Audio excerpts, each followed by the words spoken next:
Paper तो तेरे सारे अच्छे जा रहे थे। हाँ, तो फिर नंबर कहाँ गए? हमारे टॉपर साहब तो घर आके बोलते थे कि बहुत अच्छे गए पेपर, बहुत अच्छे गए। ये क्या मार्क्स है? मैं बात कर रहा हूँ ना, तू चुप रह। मेरे को भी करना है बात तो। तूने ही बिगाड़ के धुला कर दिया है इसको। तो आप सुधार लेते। अरे सुन तो लो, इस साल क्या है ना, पेपर सबसे टफ आया था, पूरा आउट ऑफ सिलेबस। मेरे तो फिर भी बहुत बढ़िया नंबर आए। मेरी क्लास में तो बच्चे फेल है। मुंह बंद रख ले रे, मार खा जाएगा अभी। नहीं, अगर आपको इसको मारना है तो पहले हमला अचानक हुआ था। तो आ गए फिर से। एकदम अधमरी हालत में तुमने 10वीं पास करी है। उसके बाद तुम्हारे टीचर लोग आके बोल रहे हैं अब टाइम आ गया है सब्जेक्ट सिलेक्ट करने का। अब टाइम आया है। नहीं, अगर ये ऑप्शन था तो पहले क्यों नहीं बताया? पिछले 10 सालों से फालतू में सारे सब्जेक्ट पढ़ रहे हैं हम। और ऑप्शंस क्या है? Physics, chemistry, maths, physics, chemistry, bio. एक बात बताओ, कहाँ पे चल रहा है ये? क्या फैंसी ड्रेस कंपटीशन? उधर। हाँ बेटा, अब क्या बन के आए हो? मैं एक माँ बन के आया हूँ। माँ की ममता की माँ जो है, और मैं नहीं देख पाऊंगी वो। मैं भी। और माँ ही है ममता की मम्मी। बेटा बुरा मत मानना, पर तुम माँ तो कम लग रहे हो। माँ का नहीं, गौ माता बन के आया हूँ मैं। अच्छा, फिर भी बुरा मत मानना बेटा, पर तुम गौ माता की भी माँ। इन सब में से मेरे को आर्ट्स थोड़ा ठीक लगा सुनने में, सिर्फ सुनने में। यहाँ पे आर्ट एंड क्राफ्ट नहीं हो रहा है क्या? धोखा। मेरे को समझ नहीं आता है कि कोई आर्ट्स नाम के सब्जेक्ट में हिस्ट्री कैसे पढ़ा सकता है यार। याद है जब स्कूल में टीचर पूछती है सब बच्चों से कि तुमको बड़े हो कि क्या बनना है, कुछ तो औकात के बाहर की चीजें बोल रहे होते हैं सभी। एस्ट्रोनॉट। Nice, congrats. या फिर डॉक्टर। नाइस। या फिर तुम्हारी उम्र में बच्चे रिटायर हो जाते हैं और तुम कैरियर के बारे में नहीं सोच पा रहे हो अपने। मैम, वो करियर बाहर निकल जा क्लास के।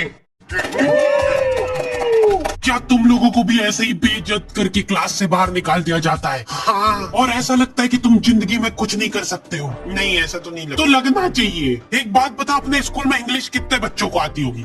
अच्छा, बच्चे छोड़ कितने टीचर्स को आती होगी? जो इंग्लिश पढ़ाते बस उनको भी नहीं आती है। इसलिए इन सभी को यूज करना चाहिए डुओलिंगो। ये वर्ल्ड का सबसे पॉपुलर फ्री लर्निंग ऐप है। यहाँ पे तुम बहुत इजीली इंग्लिश सीख सकते हो, वो भी बिल्कुल फ्री। पर भाई मेरा कोई इंटरेस्ट नहीं है इंग्लिश में। अरे तो इंग्लिश के अलावा भी काफी सारी फॉरेन लैंग्वेजेस है यहाँ पे। Spanish, German, Korean, French, Japanese, Italian सब है यहाँ पे। हाँ, तुम यहाँ पे इंग्लिश से फॉरेन लैंग्वेजेस सीख सकते हो। फिर तो सही है। और तो इनका ऐप बहुत गेमिफाइड है, तो यहाँ पे कोई से भी लैंग्वेज को मास्टर करना बहुत मजेदार है। तुमको बस डेली 10 मिनट निकालना है, वो भी ये खुद याद दिलाएगा तुमको रिमाइंडर भेज के। ये सब कुछ फ्री है, तो अगर तुमको पसंद नहीं भी आता तो कुछ नुकसान नहीं है। तो आज ही जाके डुओलिंगो चेकआउट करना, लिंक तुमको डिस्क्रिप्शन में मिल जाएगी। लौंडे हो रखे भयंकर कंफ्यूज्ड, उनको पल्ले ही नहीं पड़ रहा है कि करना क्या है जिंदगी में। पीजीएम लड़ाई, क्या बेचारे अपने सीनियर से जाके पूछ रहे हैं, जो कि खुद इस सवाल का जवाब ढूंढ रहे हैं पिछले 5 सालों से। भाई सारे सब्जेक्ट सेम ही होते हैं, इसलिए कुछ भी मत ले, हमारे साथ जुड़ जा। हम लोगों ने नया स्टार्टअप चालू करा है, सीसीटीवी कैमरे का। और मेन इनकम हमारी फिटिंग से नहीं आती है, हमारी मेन इनकम आती है इनकी फुटेजेस बेच के। हाँ, मोनू भैया कभी भी किसी को भी डिमोटिवेट कर सकते हैं। प्लीज मेरे पति को सही हो जाएगा, टेंशन मत लो आप। कोई बात नहीं आंटी, सब सही हो जाएगा। वैसे आपको एक बात पता है कि डॉक्टर लोग व्हाइट कोट क्यों पहनते हैं? ताकि अगर कोई निपट जाए तो उनको कपड़े ना बदले। हम लोगों का सवाल अभी भी वही का वही था कि क्या किया जाए जिंदगी में। लॉन्डो को ऐसा लगता है कि इनमें तो कुछ कमी हो ही नहीं सकती है। हमारे तो देश में ही दिक्कत है, अपने यहाँ तो सिर्फ उनको ही जॉब मिलती है जिनको काम आता है। इसलिए अब अपन जाएंगे फॉरेन। ये गुल्लक में पैसे इकट्ठे करके तू भी डाल दे इसमें। तेरे पैसों से क्या होगा भाई? ऐसे ही तो बूंद बूंद से घड़ा भरता है। बूंद? पाजी एक कॉल कर ला तेरे फोन तो। ठीक है। हेलो हीरे, हाजमोला रेडी है, जिन्नू भी चाहिए बस एक फोन मार दे, बाकी डिलीवरी मेरी। थैंक यू जी, ये मेरा कार्ड रख लो, जे कोई काम हुआ मैंने कॉल कर लियो। भाई कुछ मत बोलना, फॉरेन जाना कैंसिल। हमारे देश में भी बहुत सारी उभरती अपॉर्चुनिटीज दिख रही है मेरे को। ले तू भर बूंद बूंद से घड़ा। और गलती से भी घर वालों से मत पूछ लेना कि क्या करूं जिंदगी में। घर वालों को ऐसा लगता है कि सरकारी नौकरी से बढ़िया तो कुछ हो ही नहीं सकता। इतना हाइप करके रखा हुआ है ना सरकारी नौकरियों को, ऐसा लगता है कि जैसे ही तुम ऑफिस जाओगे गेट पे तुम्हारे ऊपर पैसे उड़ाना चालू कर देंगे वो। चलो झाड़ू लगा दो फटाफट। सरकारी नौकरी में होती है बेशुमार दौलत।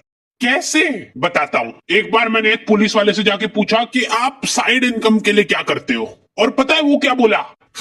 जॉब। क्या?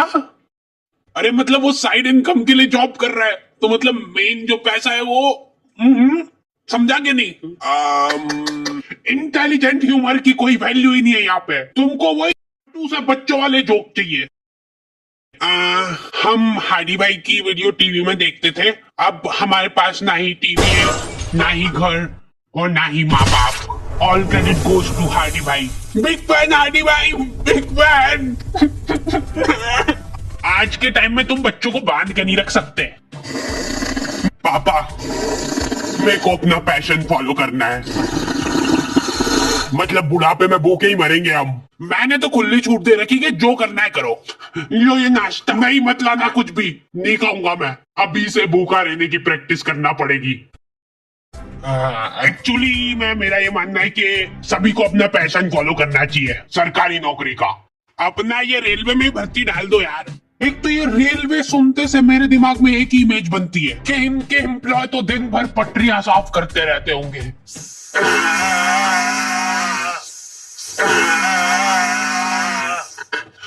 सर जल्दी आओ जल्दी, ये देखो इधर। क्या ये? तुम उसको टच करके बताओ कैसा है, नरम है कि कड़क? बेशुमार दौलत। जब तक काम करना होगा तब तक काम करोगे, उसके बाद घर बैठे पेंशन आएगी। तो पापा मेरे को एक बात बताओ, हाँ, कि आपने क्यों नहीं करी सरकारी नौकरी? उससे पहले मेरे को एक बात बता। हाँ, मार खानी है क्या? नहीं, जैसे जैसे तुम 25 साल वाले ब्रैकेट में आने लगते हो ना, तुम्हारे घर वाले तुम्हारी तरफ बहुत आशा भरी निगाहों से देखने लगते हैं। कितने पैसे कमाए तूने आज? चल अभी कमा, यही पे इसी जगह में बैठे बैठे कमा के बता। खाना मत देना इसको आज। और लड़कियों के केस में तो और ज्यादा दिक्कत है। ये नंबर क्यों कमाए? पापा वो बहुत हो गया, आप शादी करा दो इसकी। Good morning. शादी करा देते यार इसकी। बहुत मिस करूंगी मैं आपको। अरे गाड़ी आ गई, जा फटाफट। बच्चा क्यों नहीं हुआ अभी तक? पापा वो कोशिश। शादी करा दो इसकी। अब तो हो चुकी है ऑलरेडी। तो फिर डिवोर्स करा दो। मैंने देखा है कि लॉन्डो को स्टेप बाय स्टेप ग्रो नहीं करना है, इनको बनना है पक्क से करोड़पति। हर दूसरे दिन कुछ अलग तिकड़म लगा रहे हैं। पापा पता है मेरा एक दोस्त है, वो डेली स्टॉक मार्केट में जाता है और पैसे कमाता है। बस तू मुझे आगे नहीं सुनना मेरे को। तो अब मेरे को भी जाना है, उसके लिए 2 लाख का गेमिंग पीसी और 10 मॉनिटर लगेंगे, जिनमें चलती सेम ही चीजें, पर वो जरूरी है, उसके बिना पैसे नहीं कमा पाएंगे। देखो आता है वो करना? हाँ आता है, उसमें बस अपने को वो ऊपर नीचे जाता है वो देखना रहता है। जैसे ही ऊपर जाए वैसे ही बेच दो या खरीद लो, और फिर नीचे आए ना तब खरीद लो या बेच दो। इतना डीप नॉलेज का क्या करेगा बेटा तू? पैसे कमाऊंगा, फिर आपका घर आपसे ही खरीद के आपको घर से बाहर निकाल दूंगा। जल्दी आ जाओ भाई, आज जब भी कैमरा फिट करे उसकी लाइव रिकॉर्ड। चलाना जल्दी से। क्या हुआ भाई? मैं आ रहा हूँ थोड़ी देर में। अरे जल्दी चला भाई, भैया फुल स्पीड में चल रही गाड़ी। और तेज और तेज। ले 10 रुपए और ले ले, तेज चला। सर वैसे एक बात बताओ, आप साइड इनकम के लिए क्या करते हो? मेरा जोक जब तक अप्रिशिएट नहीं होगा मैं ऐसे ही बीच में आके परेशान करता रहूंगा। अरे भैया किधर जा रहा है? रोक उसको, रोक। वहीं पे रुक जाओ, हमने तुमको चारों तरफ से घेर लिया है। अरे थोड़ा तो हिल लो, जल्दी जाओ उसके पीछे। बस रोक दो भैया यहीं पे। खोलो जल्दी खोलो। अरे कौन है? क्या कर रहे हो पापा आप इधर? हाथ ऊपर कर लो सब अपने। कॉन्ग्रेचुलेशन पापा, आप नाना बन गए हो। It's a baby girl. अच्छा सही सही, तो शादी करा दे फिर।